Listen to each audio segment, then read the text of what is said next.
pertumbuhan industri belum merata karena masih terkonsentrasi di Pulau Jawa. Lemahnya kegiatan ekspor di Indonesia karena tergantung pada kandungan impor bahan baku yang tinggi, juga masih tingginya suku bunga pinjaman di Bank Indonesia. Komposisi komoditi ekspor Indonesia terdalamnya bukan komoditi yang berdaya saing memenangkan karena berkaitan dengan sumber daya alam seperti kopi, karet, kayu, dan perikanan. Komoditi primer yang merupakan andalan ekspor Indonesia dalam bahan mentah seperti nilai tambahnya sangat kecil, misalnya Indonesia mengekspor kayu untuk gelongan lalu diimpor dalam bentuk mebel karena kurangnya pemasaran desain dan teknologi. Tentunya kualitas sumber daya manusia. Proses industrialisasi di Indonesia mulai dilaksanakan pada awal dekade 1970-an, dilaksanakan tujuan untuk memperbaiki perekonomian dan memperbaiki pembangunan sehingga akan terkait dengan kesejahteraan rakyat Indonesia.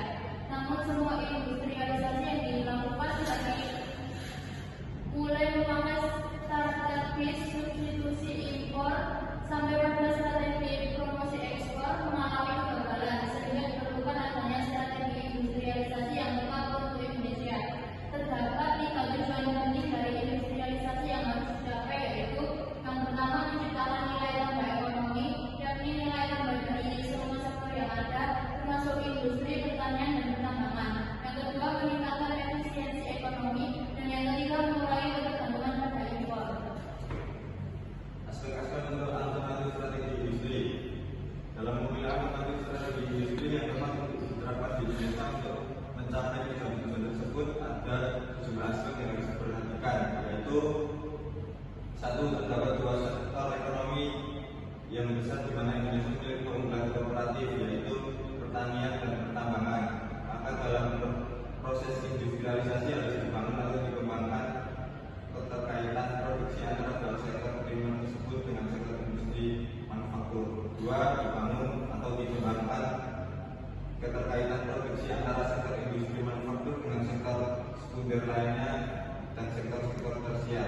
3, mengembangkan industri yang memakai komoditas pertanian dan pertambangan sebagai bahan baku utama, industri mesin, alat-alat produksi, komponen, spare part, dan material lainnya, serta outward looking oriented.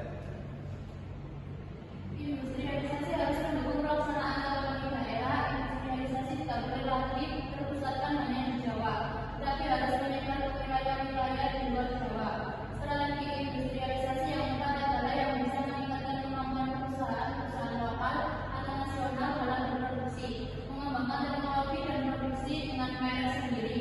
Pola industrialisasi harus berorientasi pada peningkatan dan pemerataan pendapatan masyarakat tanpa mengurangi tingkat efisiensi dan produktivitas. Jenis-jenis insentif yang akan diberikan oleh pemerintah dengan maksud untuk mendukung proses industrialisasi harus bisa dibuktikan memiliki social cost effectiveness-nya yang tinggi, artinya social benefit lebih besar daripada social cost-nya. Strategi industrialisasi hukum strategi subsidi impor. Strategi adalah industri domestik yang membuat barang-barang menggantikan impor. Strategi dilandasi oleh pemikiran bahwa laju pertumbuhan ekonomi yang ini dapat dicapai dengan mengembangkan industri di dalam negeri yang memproduksi barang-barang mengganti impor.